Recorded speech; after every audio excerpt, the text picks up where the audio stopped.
जय हिंद, वंदे मातरम। साथियों, आज का आपका क्लास होने वाला है हरियाणा ग्रुप डी 2026 का। और आज का क्लास आपके लिए काफ़ी इंपॉर्टेंट वाली क्लास रहेगा साथियों, क्योंकि आज की क्लास में हम 5 वर्षों से लगातार पूछे जाने वाले मोस्ट वायरल क्वेश्चन कराएंगे साथियों, जो कि आपके एग्जाम में हूबहू देखने को मिलेगा साथियों। अगर यकीनन मानो साथियों, अगर आप इस वीडियो को लास्ट तक देख लेते हैं तो और वीडियो देखने की ज़रूरत आपको नहीं रहेगा साथियों। तो अगर आप एक सीट पक्की करना चाहते हैं या सिलेक्शन लेना चाहते हैं तो आज की क्लास आपके लिए सिलेक्शन वाली क्लास रहेगा साथियों। तो सवाल की ओर चलते हैं साथियों। यहाँ पर आपका फर्स्ट सवाल है साथियों, आपसे पूछेगा साथियों, हूबहू एग्जाम में देखने को मिलेगा साथियों, हरियाणा के प्रथम मुख्यमंत्री कौन थे। आपसे पूछेगा साथियों कि हरियाणा के प्रथम मुख्यमंत्री कौन थे। तो आप जरूर बताइएगा साथियों कि हरियाणा के प्रथम मुख्यमंत्री भागवत दयाल शर्मा थे साथियों। आपका राइट आंसर ऑप्शन नंबर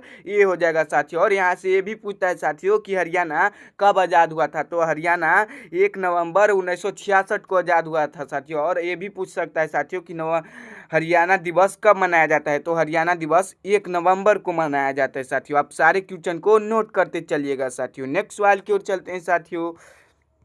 आपका नेक्स्ट सवाल है साथियों, हरियाणा के प्रथम राज्यपाल कौन थे। हरियाणा के जो प्रथम राज्यपाल थे साथियों वो कौन थे। तो हरियाणा के प्रथम राज्यपाल आप जरूर बताइएगा साथियों कि हरियाणा के प्रथम राज्यपाल धर्मवीर थे। आपका right answer option number A हो जाएगा साथियों, जो कि आप काफ़ी इंपॉर्टेंट क्वेश्चन है साथियों, आपके एग्जाम में हूबहू देखने को मिलेगा साथियों। आप सारे क्वेश्चन को नोट करते चलिएगा साथियों। यहाँ पर आपका नेक्स्ट सवाल है साथियों, हरियाणा का कौन सा जिला बासमती चावल से के लिए प्रसिद्ध है। कौन सा हरियाणा का ऐसा जिला है साथियों जो बासमती चावल के लिए प्रसिद्ध है। तो हरियाणा में एक ऐसा जिला है साथियों जो बासमती चावल के लिए प्रसिद्ध है, जो आपका राइट आंसर हो जाएगा साथियों करनाल। आपका right answer option number A है साथियों, करनाल जो है वो बासमती चावल के लिए प्रसिद्ध है साथियों। नेक्स्ट सवाल की ओर चलते हैं साथियों। आपका नेक्स्ट सवाल है साथियों, और हूबहू एग्जाम में देखने को मिलेगा साथियों, गीता जयंती महोत्सव हरियाणा के किस स्थान पर मनाया जाता है। गीता जयंती महोत्सव जो होता है साथियों हरियाणा के किस स्थान पर मनाया जाता है साथियों। तो कुरुक्षेत्र में मनाया जाता है। आपका right answer option number B हो जाएगा साथियों। काफ़ी इंपॉर्टेंट क्वेश्चन है साथियों, आप सारे क्वेश्चन को नोट करते चलिएगा साथियों और कमेंट में जवाब क्वेश्चन का देते चलिएगा साथियों। नेक्स्ट सवाल की ओर चलते हैं साथियों। यहाँ पर आपका नेक्स्ट सवाल है साथियों कि हरियाणा का प्रसिद्ध पिंजौर गार्डन किस जिले में स्थित है। हरियाणा में जो पिंजौर गार्डन है साथियों वो किस जिला में स्थित है।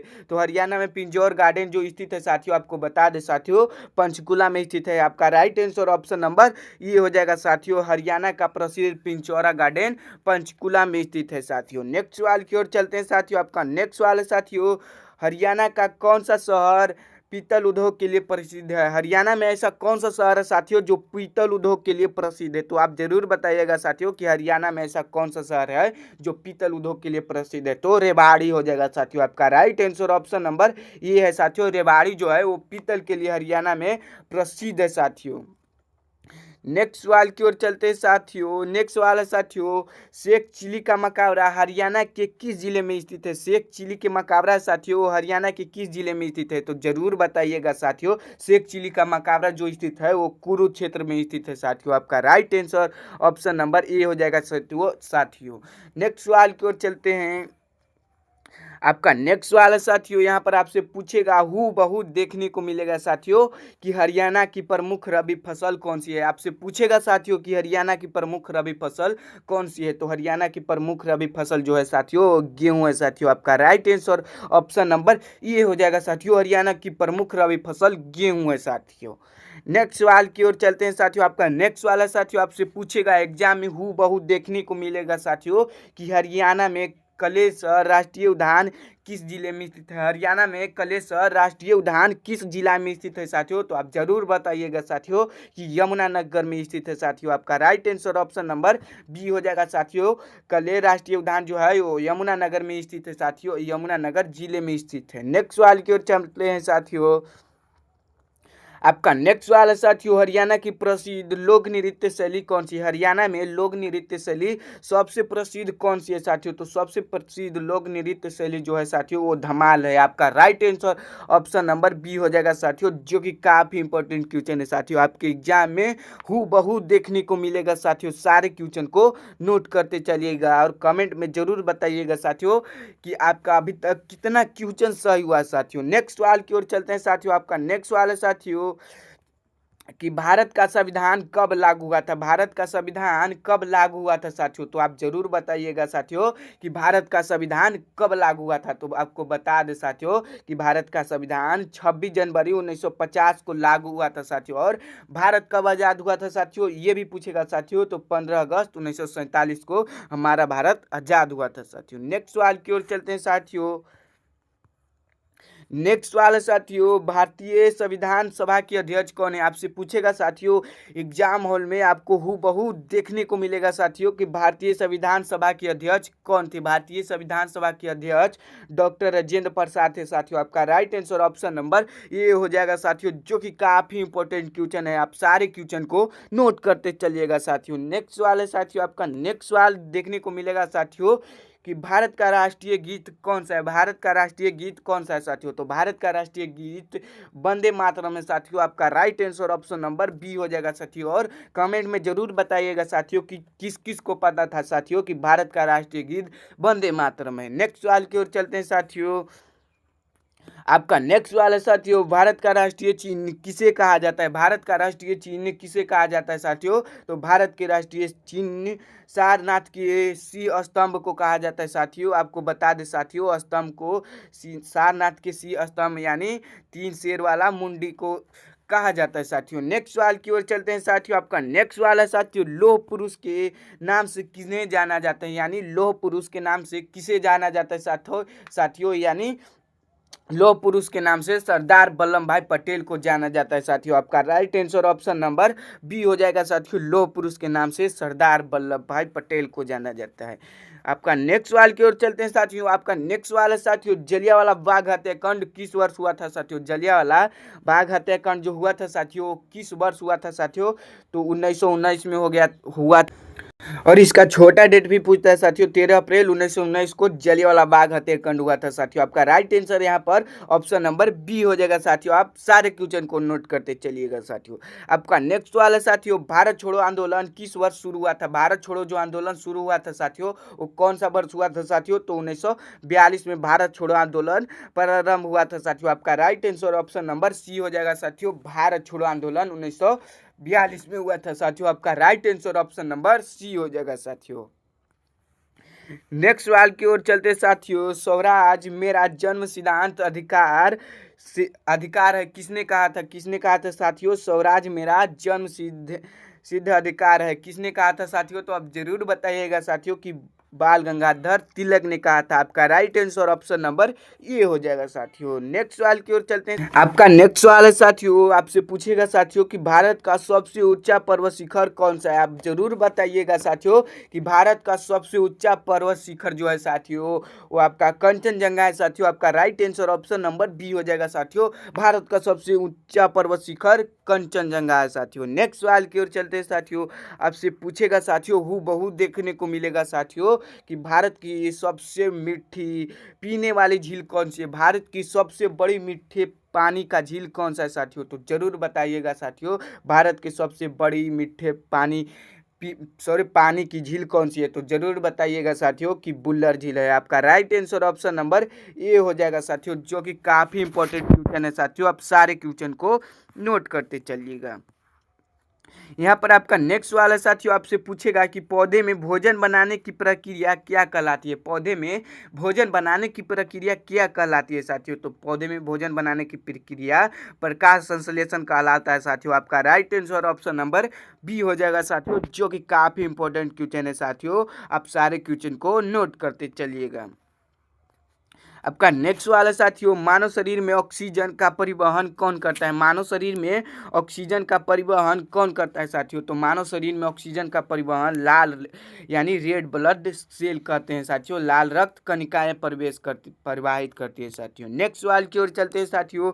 आपसे पूछेगा साथियों एग्जाम में हूबहू देखने को मिलेगा कि इंसुलिन हार्मोन किस अंग से स्रावित होता है, यानी इंसुलिन हार्मोन जो होता है साथियों किस अंग से स्रावित होता है। तो आप जरूर बताइएगा साथियों कि अग्नाशय से इंसुलिन हार्मोन स्रावित होता है साथियों। आपका right answer option number B हो जाएगा साथियों, जो कि काफ़ी इंपॉर्टेंट क्वेश्चन है। आप सारे क्वेश्चन को नोट करते चलिएगा साथियों। नेक्स्ट सवाल है साथियों, आपसे पूछेगा साथियों, सार्वभौमिक दाता रक्त समूह कौन सा है। भौमिक रक्त समूह कौन सा है साथियों। सार्वभौमिक दाता रक्त समूह कौन सा है साथियों। तो आप जरूर बताइएगा साथियों कि ओ निगेटिव है। आपका right answer option number C हो जाएगा साथियों, जो कि काफ़ी इंपॉर्टेंट क्वेश्चन है। आप सारे क्वेश्चन को नोट करते चलिएगा साथियों। नेक्स्ट वाला साथियों, मानव शरीर में पित्त रस किस अंग से बनता है। मानव शरीर में पित्त रस जो बनता है साथियों वो किस अंग से बनता है। तो आप जरूर बताइएगा साथियों कि मानव शरीर में पित्त रस अग्नाशय से बनता है साथियों। आपका यकृत से बनता है साथियों। आपका right answer option number B हो जाएगा साथियों। मानव शरीर में पित्त रस यकृत से बनता है साथियों। आपका right answer option number B हो जाएगा साथियों। नेक्स्ट सवाल है साथियों, लाफिंग गैस का रासायनिक नाम क्या है। लाफिंग गैस का रासायनिक नाम क्या है साथियों। तो लाफिंग गैस का रासायनिक नाम नाइट्रस ऑक्साइड है साथियों। आपका right answer option number B हो जाएगा साथियों। लाफिंग गैस का रासायनिक नाम नाइट्रस ऑक्साइड है साथियों। नेक्स्ट सवाल की ओर चलते साथियों, आपसे पूछेगा हूबहू देखने को मिलेगा साथियों कि विद्युत बल्ब का फिलामेंट किस धातु का बना होता है। विद्युत बल्ब का फिलामेंट बना होता है साथियों, वो किस धातु का बना होता है। तो आपको बता दें साथियों, विद्युत बल्ब का फिलामेंट टंगस्टन धातु का बना होता है साथियों। आपका right answer option number C हो जाएगा साथियों, जो कि काफ़ी इंपॉर्टेंट क्वेश्चन है। आप सारे क्वेश्चन को नोट करते चलिएगा साथियों। आपका नेक्स्ट सवाल है साथियों, आपसे पूछेगा साथियों, एल्युमिनियम का प्रमुख अयस्क कौन सा है। एल्युमिनियम का प्रमुख अयस्क कौन सा है साथियों। तो एल्युमिनियम का प्रमुख अयस्क बॉक्साइड है साथियों। आपका राइट आंसर ऑप्शन नंबर ये हो जाएगा साथियों, जो कि काफ़ी इंपॉर्टेंट क्वेश्चन है साथियों। आप सारे क्वेश्चन को नोट करते चलिएगा। नेक्स्ट सवाल है साथियों, आपसे पूछेगा निकट दृष्टि दोष को ठीक करने के लिए किस लेंस का प्रयोग किया जाता है। निकट दृष्टि दोष को ठीक करने के लिए या दूर करने के लिए किस लेंस का उपयोग किया जाता है साथियों। तो अवतल लेंस का उपयोग किया जाता है। आपका right answer option number B हो जाएगा साथियों। आप सारे क्वेश्चन को नोट करते चलिएगा साथियों, और सारे क्वेश्चन को याद भी कर लीजिएगा साथियों। नेक्स्ट वाला साथियों, कार्य की एसआई मात्रा क्या है। कार्य की एसआई मात्रा क्या है साथियों। तो कार्य की एसआई मात्रा जो है साथियों वो जूल हो जाएगा साथियों। आपका right answer option number B हो जाएगा साथियों, जो कि काफ़ी इंपॉर्टेंट क्वेश्चन है। आपका नेक्स्ट वाला साथियों, हरियाणा का राजकीय पशु कौन सा है। हरियाणा का राजकीय पशु कौन सा है साथियों। तो हरियाणा का राजकीय पशु काला हिरन है साथियों। आपका right answer option number B हो जाएगा साथियों, जो कि काफ़ी इंपॉर्टेंट क्वेश्चन है। आप सारे क्वेश्चन को नोट करते चलिएगा साथियों। नेक्स्ट सवाल की ओर चलते हैं साथियों। आपका नेक्स्ट सवाल है साथियों, हरियाणा का राजकीय वृक्ष कौन सा है। हरियाणा का राजकीय वृक्ष कौन सा है साथियों। तो हरियाणा का राजकीय वृक्ष पीपल हो जाएगा साथियों, जो कि काफ़ी इंपॉर्टेंट क्वेश्चन है साथियों। आप सारे क्वेश्चन को याद करते चलिएगा। आपका नेक्स्ट सवाल है साथियों, हरियाणा में सूरज कुंड मेला किस जिले में आयोजित होता है। हरियाणा में जो सूरज कुंड मेला आयोजित होता है साथियों वो किस जिला में आयोजित होता है साथियों। तो आप जरूर बताइएगा कि फरीदाबाद में सूरज कुंड मेला आयोजित होता है साथियों। आपका right answer option number B हो जाएगा साथियों, फरीदाबाद। नेक्स्ट सवाल है साथियों, आपका नेक्स्ट सवाल है, राखीगढ़ी पुस्तविक स्थल हरियाणा के किस जिले में स्थित है। तो किस जिला में स्थित है साथियों। तो आप जरूर बताइएगा साथियों कि हिसार में स्थित है, हिसार जिले में। आपका right answer option number A हो जाएगा साथियों। नेक्स्ट सवाल की ओर चलते हैं साथियों। आपका नेक्स्ट सवाल है साथियों, हरियाणा की पूर्वी सीमा पर कौन सा नदी बहती है। पूर्वी सीमा पर कौन सा नदी बहता है साथियों हरियाणा के। तो जरूर बताइएगा कि यमुना नदी पूर्वी सीमा पर बहती है साथियों हरियाणा के। आपका right answer option number B हो जाएगा। नेक्स्ट वाला साथियों, आपसे पूछेगा कि हरियाणा का कौन सा शहर साइबर सिटी के नाम से प्रसिद्ध है। हरियाणा के ऐसा कौन सा शहर है साथियों जो साइबर सिटी के नाम से प्रसिद्ध है। तो हरियाणा में गुरुग्राम जो सिटी है साथियों साइबर सिटी के नाम से प्रसिद्ध है। आपका right answer option number B हो जाएगा साथियों। नेक्स्ट सवाल की ओर चलते हैं साथियों। आपसे पूछेगा कि पानीपत का प्रथम युद्ध किस वर्ष हुआ था साथियों। आप जरूर बताइएगा साथियों कि पानीपत का प्रथम युद्ध कब हुआ था। तो पानीपत का प्रथम युद्ध 1526 में हुआ था साथियों। आपका राइट आंसर ऑप्शन नंबर ये हो जाएगा साथियों। और यहाँ पर ये भी पूछता है साथियों कि पानीपत का द्वितीय युद्ध कब हुआ था। तो पानीपत की द्वितीय युद्ध 1556 में हुआ था साथियों, और पानीपत की तृतीय युद्ध 1761 में हुआ था साथियों। आप सारे क्वेश्चन को याद कर लीजिएगा साथियों। नेक्स्ट सवाल की ओर चलते हैं साथियों। आपका नेक्स्ट सवाल है साथियों, भारत में श्वेत क्रांति के जनक किसे कहा जाता है। श्वेत क्रांति के जनक भारत में किसे कहा जाता है साथियों। तो भारत में श्वेत क्रांति का जनक डॉक्टर बकीम कुरियन के कहा जाता है साथियों। आपका right answer option number B हो जाएगा साथियों। नेक्स्ट सवाल की ओर चलते हैं साथियों। आपका नेक्स्ट वाला साथियों, भारत का सबसे बड़ा मरुस्थल कौन सा है। भारत का सबसे बड़ा मरुस्थल कौन सा है साथियों। तो भारत का सबसे बड़ा मरुस्थल थार है साथियों। आपका right answer option number C हो जाएगा साथियों। आप सारे क्वेश्चन को नोट करते चलिएगा साथियों, और याद भी कर लीजिएगा। अब नेक्स्ट सवाल की ओर चलते हैं साथियों। आपसे पूछेगा कि भारत का लौह पुरुष किसे कहा जाता है। भारत का लौह पुरुष किसे कहा जाता है साथियों। तो आप जरूर बताइएगा साथियों कि भारत के लौह पुरुष सरदार वल्लभ भाई पटेल को कहा जाता है। आपका right answer option number B हो जाएगा साथियों। और कमेंट में जरूर बताइएगा साथियों कि आज की क्लास में आपको 40 में से कितना क्वेश्चन सही हुआ साथियों। और कमेंट में जरूर बताइएगा साथियों कि आज की क्लास आपको कैसा लगा साथियों। फिर मिलते हैं एक नए क्लास में।